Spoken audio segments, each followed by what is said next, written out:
हम भारत की जनसंख्या वितरण घनत्व और वृद्धि के बारे में चर्चा कर रहे थे, चैप्टर नंबर 3, जिसके अंतर्गत हमने देखा कि जनसंख्या से तात्पर्य जनघनत्व से तात्पर्य, जनसंख्या वितरण से तात्पर्य और विश्व में जनसंख्या वितरण का प्रारूप, कि किस प्रकार जनसंख्या का विश्व में प्रारूप पाया जाता है और जनसंख्या वितरण को प्रभावित करने वाले कारकों की चर्चा की।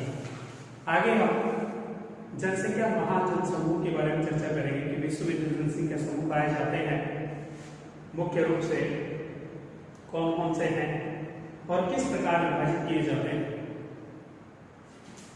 जनसंख्या महासमूह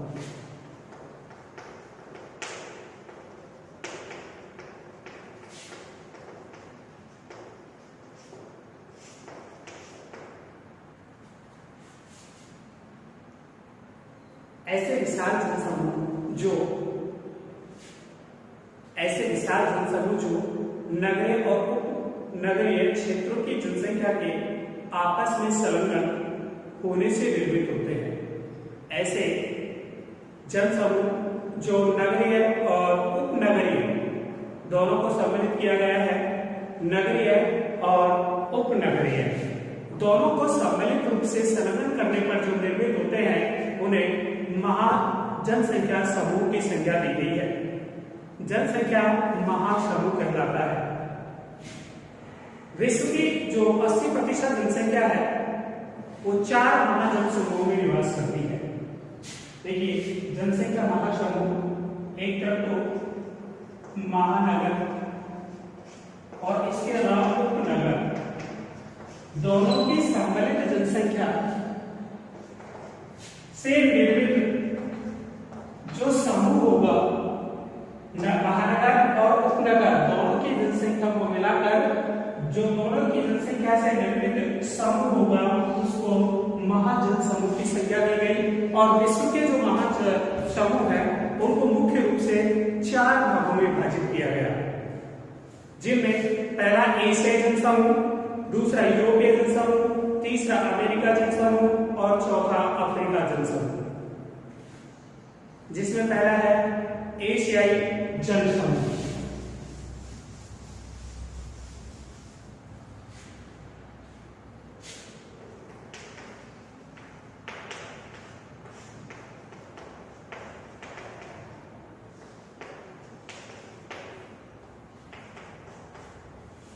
एशियाई जनसमूह विश्व की जो सर्वाधिक जनसंख्या है 60% एशिया जनसमूह में निवास करती है। विश्व की जो जनसंख्या है उसका 60% जो जनसंख्या समूह है वो एशिया जनसमूह के अंतर्गत पाया जाता है। एशिया जनसमूह को मुख्य रूप से 3 उप शाखाओं में विभाजित किया गया है या उप समूहों में विभाजित किया गया है। पूर्वी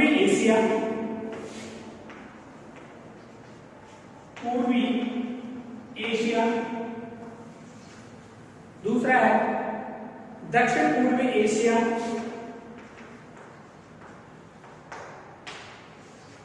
और तीसरा है अब दक्षिण एशिया।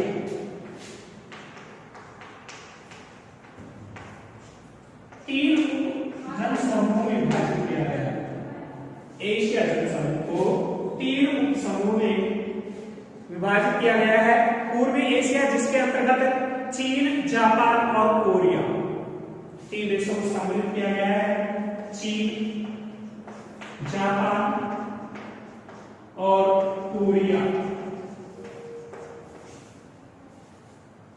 दूसरा जो जनसमूह है दक्षिण पूर्वी एशिया, इसके अंतर्गत सिंगापुर, इंडोनेशिया और वियतनाम 3 को सम्मिलित किया गया है। वहीं दक्षिण एशिया के अंतर्गत भारत, पाकिस्तान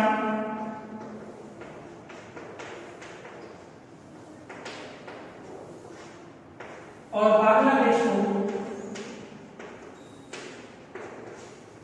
सम्मिलित किया गया है। बांग्लादेश को एशियाई जनसमूह मुख्य रूप से, एशियाई जो जनसमूह है वो मुख्य रूप से 10 डिग्री से 40 डिग्री के उत्तरी अक्षांशों के मध्य स्थित है।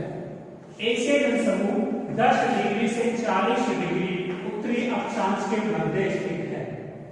यदि बात करें अधिकांश जनसमूह या अधिकांश जनसंख्या पाई जाती है 10 डिग्री से 40 डिग्री। एशिया जनसमूह की चर्चा, एशिया जनसमूह है उसके अंतर्गत 10 से 40 डिग्री के अंतर्गत ये जनसमूह पाया जाता है, जहां पर नदियों द्वारा निर्मित उपजाऊ मिट्टी है और मैदानी भाग है जो कृषि के लिए उपयुक्त है, जो कृषि के लिए उपयुक्त है। जनसमूह की सभ्यता को चावल की सभ्यता के नाम से भी संबोधित किया जाता है। जो जनसमूह है यहाँ की जो सभ्यता उसको चावल सभ्यता के नाम से भी संबोधित किया गया है। जापान को छोड़कर शेष सभी देशों की अर्थव्यवस्था कृषि प्रधान है। यदि इस जनसमूह में जापान को छोड़ दिया जाए, जापान को हटा दिया जाए, तो संपूर्ण जो जनसमूह है, जो देश आते हैं इस जनसमूह के अंतर्गत, वहां की जो अर्थव्यवस्था है वो कृषि प्रधान है। जापान की अर्थव्यवस्था उद्योग आधारित है। एशिया जनसमूह के देशों की प्रमुख समस्या, जो एशियाई जनसमूह है इसकी समस्या है, वो मुख्य समस्या है जनसंख्या वृद्धि। कि इस जनसमूह के अंतर्गत जो जनसंख्या वृद्धि है वो तीव्र गति से हो रही है। जनसंख्या की दृष्टि से एशियाई जनसमूह के प्रमुख देश चीन है, भारत है, इंडोनेशिया है, पाकिस्तान है और बांग्लादेश है। अगला जनसमूह है यूरोपीय जनसमूह।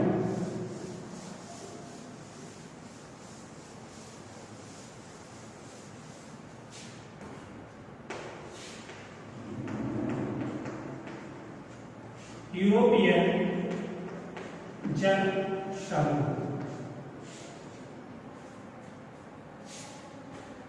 विश्व में एशिया के बाद जो जनसमूह सबसे बड़ा पाया जाता है वो यूरोपीय जनसमूह है, क्योंकि यहाँ की जो जलवायु है समशीतोष्ण जलवायु पाई जाती है, जिसके अंतर्गत यहाँ के जो सर्वाधिक जनसमूह है वो 40 डिग्री से 60 डिग्री उत्तरी अक्षांश के मध्य निवास करता है। 40 डिग्री से 60 डिग्री उत्तरी अक्षांश में सर्वाधिक जनसमूह निवास करता है। यहाँ की जलवायु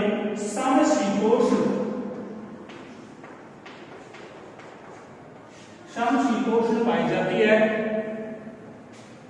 इसकी सर्वाधिक सघनता 45 डिग्री उत्तरी अक्षांश से 55 डिग्री उत्तरी अक्षांश के मध्य, लेकिन 40 डिग्री 60 डिग्री के मध्य तो पाया जाता है, लेकिन जो सर्वाधिक जनसमूह पाया जाता है, सर्वाधिक जो जनसंख्या पाई जाती है वो पाई जाती है इसके अंतर्गत 45 डिग्री से 55 डिग्री उत्तरी अक्षांश के मध्य। यूरोपीय जनसमूह में सर्वाधिक जो जनसंख्या या जनसमूह पाया जाता है 45 डिग्री से 55 डिग्री उत्तरी अक्षांश के मध्य पाया जाता है, क्योंकि इस अक्षांश में रूहर कोयला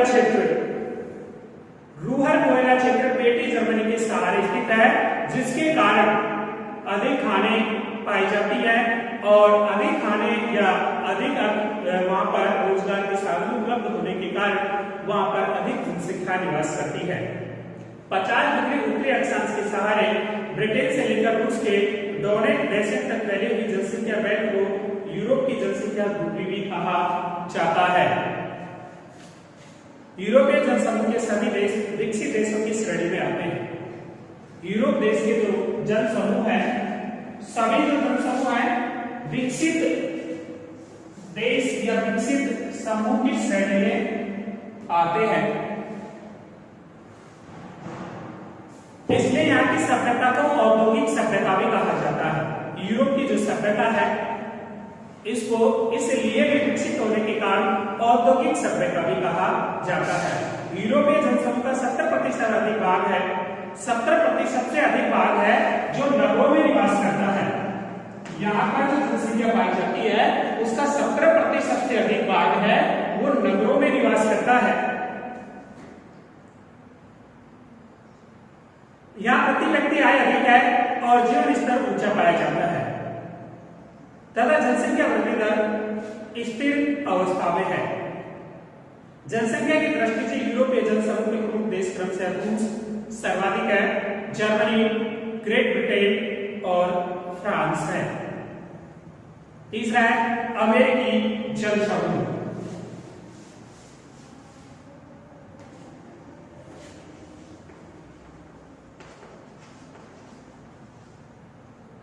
अमेरिकी जनसमूह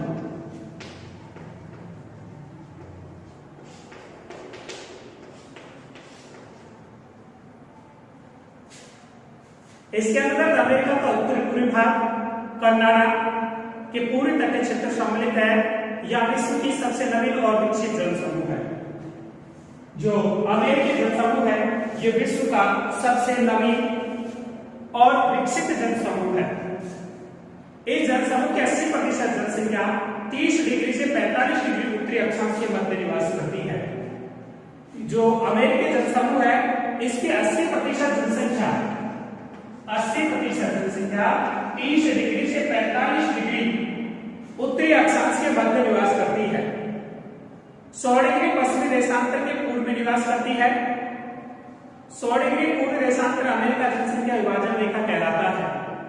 100 डिग्री जो पश्चिमी देशांतर है वो अमेरिका जनसंख्या विभाजन रेखा कहलाता है।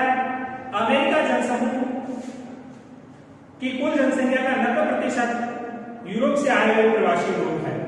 अमेरिका जनसमूह में 90% जो लोग हैं वो अफ्रीका से आए हुए हैं या प्रवासी हैं।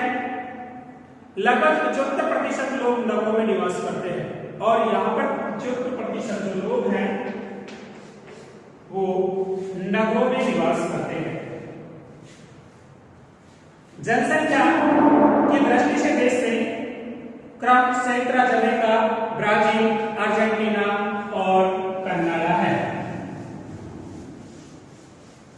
अगला जनसमूह है अफ्रीका जनसमूह।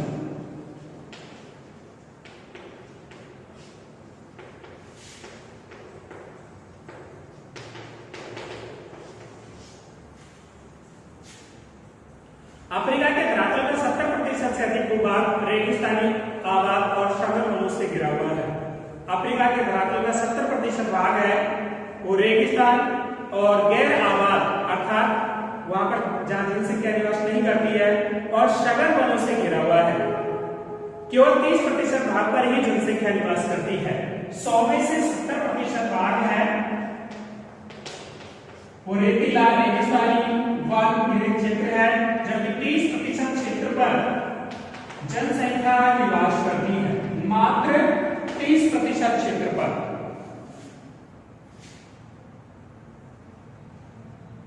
जो मुख्य रूप से 3 क्षेत्रों में फैला हुआ है, नील नदी घाटी क्षेत्र, मिस्र और सूडान, कटान तांबा क्षेत्र, जामिबिया और नाइजीरिया नदी घाटी क्षेत्र, दक्षिण अफ्रीका का दक्षिण तटीय भाग। इस प्रकार संपूर्ण जो महाजनसमूह है विश्व के उनको 4 भागों में विभाजित किया और चारों को हमने विस्तार पूर्वक देखा। अब है जनसंख्या घनत्व।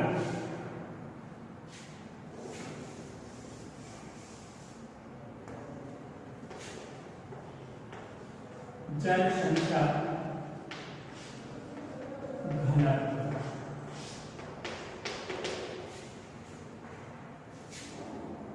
देखिए, जनसंख्या घनत्व के बारे में पहले चर्चा कर चुके हैं कि प्रत्येक वर्ग किलोमीटर क्षेत्र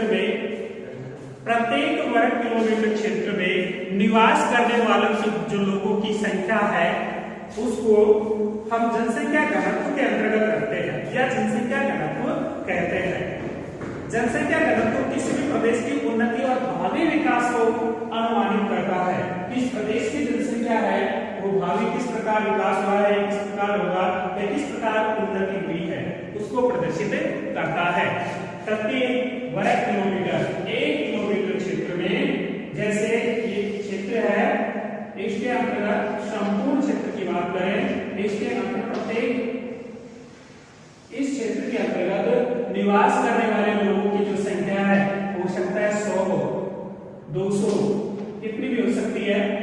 इसके अंतर्गत जो निवास करती है वो कहलाती है यहाँ का जनसंख्या घनत्व।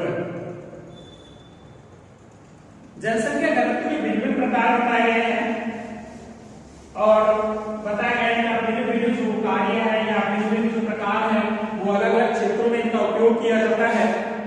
जैसे साधारणतः गणितीय जनसंख्या घनत्व के अंतर्गत कुल जनसंख्या बटा कुल क्षेत्रफल, साधारण जो जनसंख्या घनत्व निकाला जाता है या गणितीय जो जनसंख्या घनत्व निकाला जाता है उसके अंतर्गत हम सूत्र का प्रयोग करते हैं कुल जनसंख्या बटा कुल क्षेत्रफल। साधारण जनसंख्या घनत्व, साधारण जनसंख्या घनत्व निकालने के लिए हम इस सूत्र का प्रयोग करते हैं कुल जनसंख्या बटा कुल क्षेत्रफल। इसके अलावा कायिक घनत्व जो कि कृषि क्षेत्र के अंतर्गत उपयोग लिया जाता है, कायिक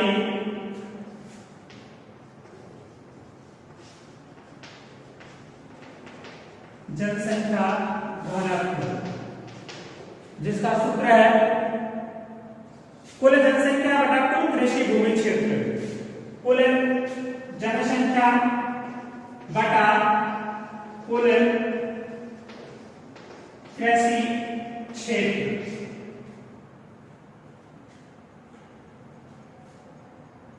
कृषि भूमि पर दबाव डाल रही जनसंख्या के लिए इस कायिक शब्द का प्रयोग किया गया है। भारतीय कुल क्षेत्रफल लगभग 32.87 लाख है तथा कृषि 14.26 लाख अर्थात 43% बराबर की जाती है। भारत की कुल जनसंख्या 121 करोड़ है। इस प्रकार भारत का कायिक घनत्व 121 करोड़ और 14.26 लाख बराबर 848 व्यक्ति प्रति वर्ग किलोमीटर है। 848 व्यक्ति प्रति वर्ग किलोमीटर है। आगे कृषि घनत्व तीसरा है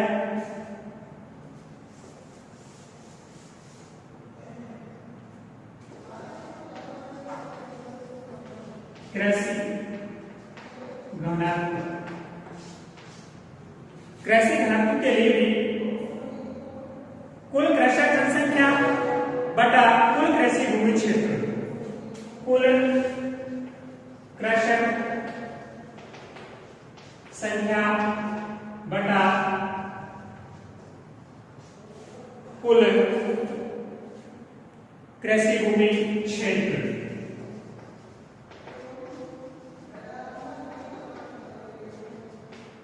का प्रयोग किया जाता है। इस सूत्र के माध्यम से कृषि की घनत्व निकाला जाता है और इसमें केवल कृषि में संलग्न जनसंख्या का ही उपयोग किया जाता है, अर्थात जो कृषि कार्य में संलग्न लोग हैं, जनसंख्या है, उसका ही इसमें उपयोग किया जाता है या प्रयोग किया जाता है। अन्य जनसंख्या को इसमें सम्मिलित नहीं किया जाता है। आर्थिक घनत्व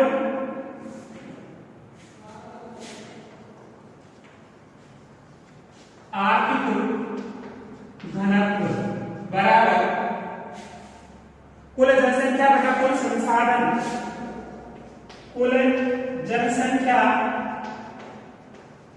बटा कुल संसाधन।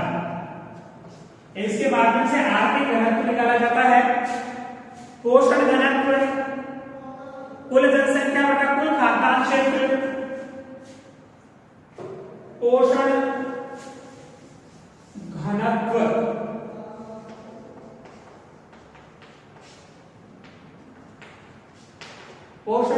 बराबर कुल जनसंख्या बटा कुल खाद्यान्न क्षेत्र का उपयोग किया जाता है। अब विश्व में जनसंख्या वितरण कि विश्व में जनसंख्या है उसका वितरण किस प्रकार पाया जाता है, संपूर्ण विश्व में भिन्न भिन्न पाया जाता है। पहले भी चर्चा कर चुके हैं, कई मैदान, कई नदियां, कई पठार और पहाड़ हैं, इनके मध्य जनसंख्या का जो स्वरूप है वो भिन्न भिन्न पाया जाता है। तो विश्व की जनसंख्या ब्यूरो वार्षिक गठन के अनुसार 2013 में विश्व की जनसंख्या घनत्व 47 व्यक्ति प्रति वर्ग किलोमीटर है। औसत यदि घनत्व लगाया जाए संपूर्ण विश्व का, संपूर्ण संसार का, तो 47 व्यक्ति प्रति वर्ग किलोमीटर पाया जाता है। एशिया, जिसमें एशिया का जनघनत्व 116, एशिया का जनघनत्व है 116, अफ्रीका का है 27, अफ्रीका, इसके अलावा दक्षिण अमेरिका 27, उत्तरी अमेरिका 20 तथा ओशिनिया 3 व्यक्ति प्रति वर्ग किलोमीटर जनघनत्व पाया जाता है। जनसंख्या घनत्व की दृष्टि से विश्व को 5 भागों में विभाजित किया गया है। जनसंख्या घनत्व की दृष्टि से संपूर्ण विश्व की बात करें, जनसंख्या घनत्व की दृष्टि से संपूर्ण विश्व को 5 भागों में विभाजित किया गया है। अति सघन जनसंख्या वाले क्षेत्र, अति सघन जनसंख्या वाले क्षेत्र, सघन जनसंख्या वाले क्षेत्र, सघन जनसंख्या वाले क्षेत्र, सामान्य या मध्यम जनसंख्या वाले क्षेत्र, चौथा है निम्न जनघनत्व वाले क्षेत्र, और पांचवा है अति निम्न जनघनत्व वाले क्षेत्र। तो सबसे पहले है अति सघन जनसंख्या वाले क्षेत्र।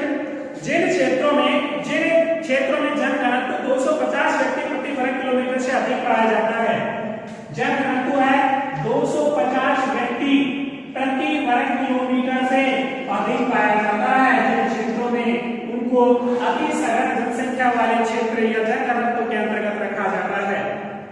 इसके अंतर्गत विश्व की 3 जनसंख्या समूह है, दक्षिणी दक्षिण पूर्वी एशिया, पश्चिमी एवं मध्यवर्ती यूरोप, पूर्वी उत्तरी अमेरिका को सम्मिलित किया जाता है। इन क्षेत्रों में अधिक जनसंख्या घनत्व पाए जाने के कारण स्वास्थ्यप्रद है। यहाँ पर अधिक जनसंख्या पाए जाने का कारण है 250 व्यक्ति प्रति वर्ग किलोमीटर से अधिक पाए जाने का कारण है कि यहाँ स्वास्थ्यप्रद जलवायु है। इसके अलावा समतल मैदान पाया जाता है, उपजाऊ भूभाग है, जल की उपलब्धता है, औद्योगिक विकास, परिवहन और संचार की सुविधाएं उपलब्ध है। इस कारण यहाँ पर जो जनसंख्या है वो अधिक पाई जाती है। दूसरा है सघन जनसंख्या घनत्व क्षेत्र। सघन जनसंख्या घनत्व क्षेत्र के अंतर्गत 100 से और 250 व्यक्ति प्रति वर्ग किलोमीटर पाया जाता है। 100 से अधिक, 100 से तो अधिक हो और 250 से कम व्यक्ति प्रति वर्ग किलोमीटर पाए जाते हैं, उनको सघन जनसंख्या घनत्व के अंतर्गत रखा जाता है। एशिया, अफ्रीका तथा उत्तरी दक्षिण अमेरिका के घास के मैदान हैं, वो इसी के अंतर्गत सम्मिलित किए जाते हैं। मध्यम जनघनत्व वाले क्षेत्र, मध्यम जनघनत्व वाले क्षेत्र 10 से 100 के मध्य, 10 व्यक्ति से 100 व्यक्तियों के मध्य किसी क्षेत्र में यदि जनघनत्व पाया जाता है तो उनको हम मध्यम जनसंख्या या मध्यम जनघनत्व वाले क्षेत्र के अंतर्गत रखते हैं। इस क्षेत्र के अंतर्गत Sudan, Libya, Canada, Australia, Siberia आदि देशों को सम्मिलित किया जाता है।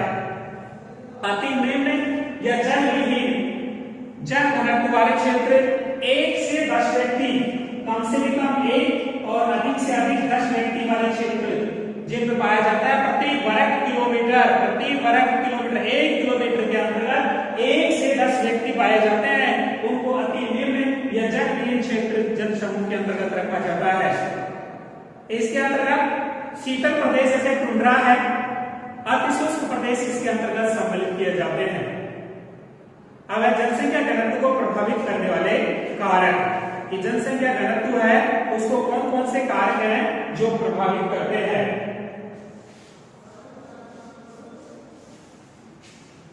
तो जनसंख्या घनत्व को प्रभावित करने वाले कारकों में सबसे पहले जो कारक है वो है भौतिक कारक।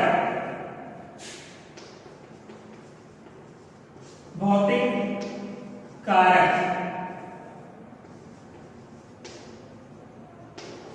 दूसरा कारक है आर्थिक कारक।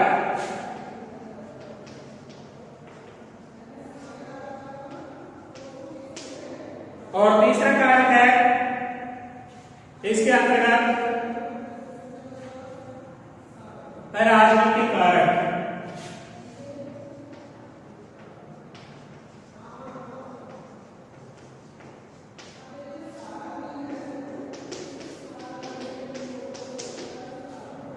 तो सबसे पहले भौतिक कारक जिसके अंतर्गत जलवायु, भौतिक कारक के अंतर्गत भी सबसे पहले जो कारक है जनसंख्या घनत्व को प्रभावित करता है उसमें है पहला जलवायु। कि जलवायु है जनसंख्या घनत्व को किस प्रकार प्रभावित करती है। तो जनसंख्या वितरण और घनत्व को प्रभावित करने वाला जो सबसे प्रमुख कारक है, जनसंख्या घनत्व और वितरण दोनों को जो सबसे प्रमुख कारक है जो प्रभावित करता है वो कारक है जलवायु।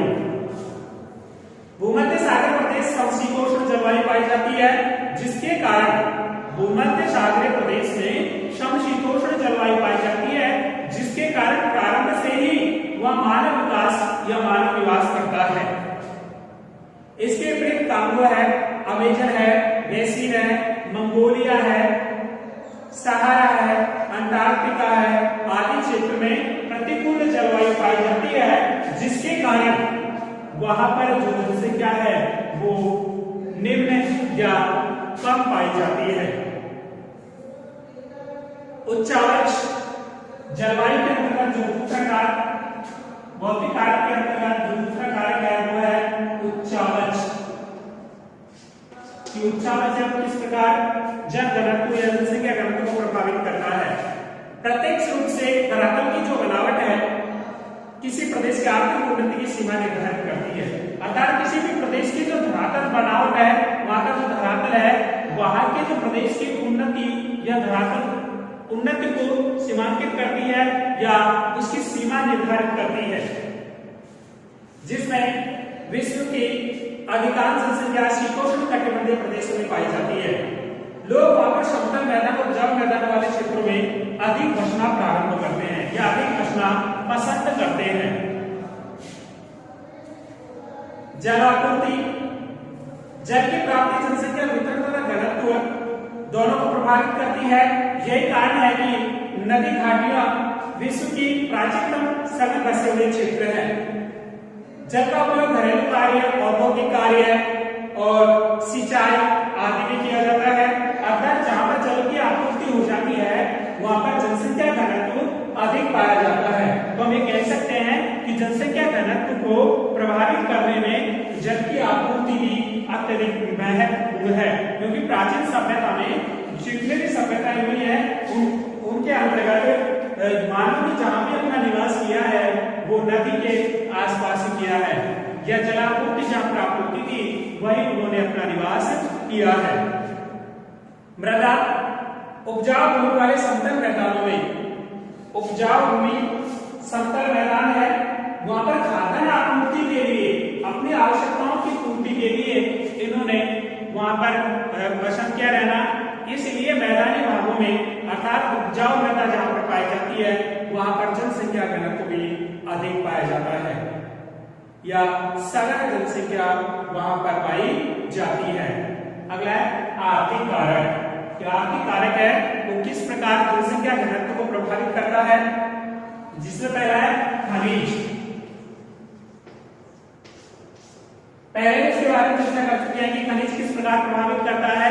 कि जिस क्षेत्र में खनिज अधिक पाया जाता है वहां पर लोगों को रोजगार के अवसर आसानी से उपलब्ध हो जाते हैं, जिसके कारण लोग हैं वहां पर रोजगार के लिए चले जाते हैं और धीरे धीरे उस क्षेत्र में बसावट है सघन रूप से पाई जाने लगती है। अर्थात जनसंख्या घनत्व को खनिज भी मुख्य रूप से प्रभावित करता है। खनन औद्योगिक गतिविधियां रोजगार उत्पन्न करती हैं, जिसके कारण इन क्षेत्रों में अधिक पाई जाती है। जैसे जाम्बिया की तांबा पेटी, अर्थात जाम्बिया में तांबा पेटी पाई जाती है, उस क्षेत्र में जनसंख्या अधिक निवास करती है। इसके अलावा यूरोप में कोयला पेटी है, फ्रांस में, ब्रिटेन में भी इन्हीं कारण, और ऑस्ट्रेलिया में स्वर्ण खादान के कारण या स्वर्ण के पाए जाने के कारण वहां पर जनसंख्या अधिक पाई जाती है। नगरीकरण भी जनसंख्या घनत्व को अत्यधिक प्रभावित करता है, अर्थात जिन देशों में या जिन क्षेत्रों में या जिन जन समूहों में नगरीकरण अधिक पाया जाता है, नगर अधिक पाए जाते हैं या नगरीकरण का विकास अधिक पाया जाता है, उन क्षेत्रों में जनसंख्या भी अधिक पाई जाती है या जनसंख्या बसावटें अधिक पाई जाती है। नगरों में रोजगार के बेहतर अवसर उपलब्ध होते हैं। शैक्षिक, चिकित्सा, परिवहन, संचार सुविधाएं लोगों को नगरों की ओर आकर्षित करती हैं, जो मुख्य रूप से कारण रहा है कि लोगों पर क्यों पाई जाती है नगरों में जनसंख्या। तो रोजगार के साधन उपलब्ध है, वही शिक्षा संबंधी या चिकित्सा संबंधी सुविधाएं हैं या अन्य प्रकार की जो समस्त सुविधाएं हैं वो नगरों में आसानी से मिल जाती हैं। औद्योगिक जो इकाइयां हैं रोजगार के अवसर उपलब्ध कराती है, अर्थात उद्योग जहाँ पर उद्योग धंधे कल कारखाने स्थापित है वहां पर लोगों को रोजगार आसानी से उपलब्ध हो जाता है, जिसके कारण लोग है उस क्षेत्र की ओर अत्यधिक आकर्षित होते हैं। और इस कारण जापान का कोबो ओसाका प्रदेश है अधिक सघन बसा हुआ है। सामाजिक और सांस्कृतिक कारक इस प्रकार जिनसी के घनत्व को प्रभावित करते हैं। कुछ स्थान धार्मिक सांस्कृतिक महत्व के कारण लोगों को आकर्षित करते हैं, कुछ स्थान ऐसे होते हैं जो सांस्कृतिक धार्मिक स्थिति के कारण अपनी अलग पहचान रखते हैं, इसलिए लोगों का बसाव यह अधिक होने लग जाता है। जैसे मुख्य चाहे अजमेर की बात करें राजस्थान में कि अजमेर में जहाँ हिंदुओं का एक तरफ पुष्कर है, वहीं मुस्लिमों के लिए ख्वाजा मोइनुद्दीन चिश्ती की दरगाह है, तो वहां पर लोगों का बसाव है अधिक देखने को मिलता है। अर्थात धार्मिक कारक भी जनसंख्या घनत्व को अत्यधिक प्रभावित करता है। और सामाजिक रीति रिवाज है या राजनीतिक अस्थिरता है, उन क्षेत्रों में कम जनसंख्या पाई जाती है। आज के लिए इतना ही। कल हम नेक्स्ट टॉपिक है जनसंख्या वृद्धि के बारे में चर्चा करेंगे। जय हिंद, जय भारत।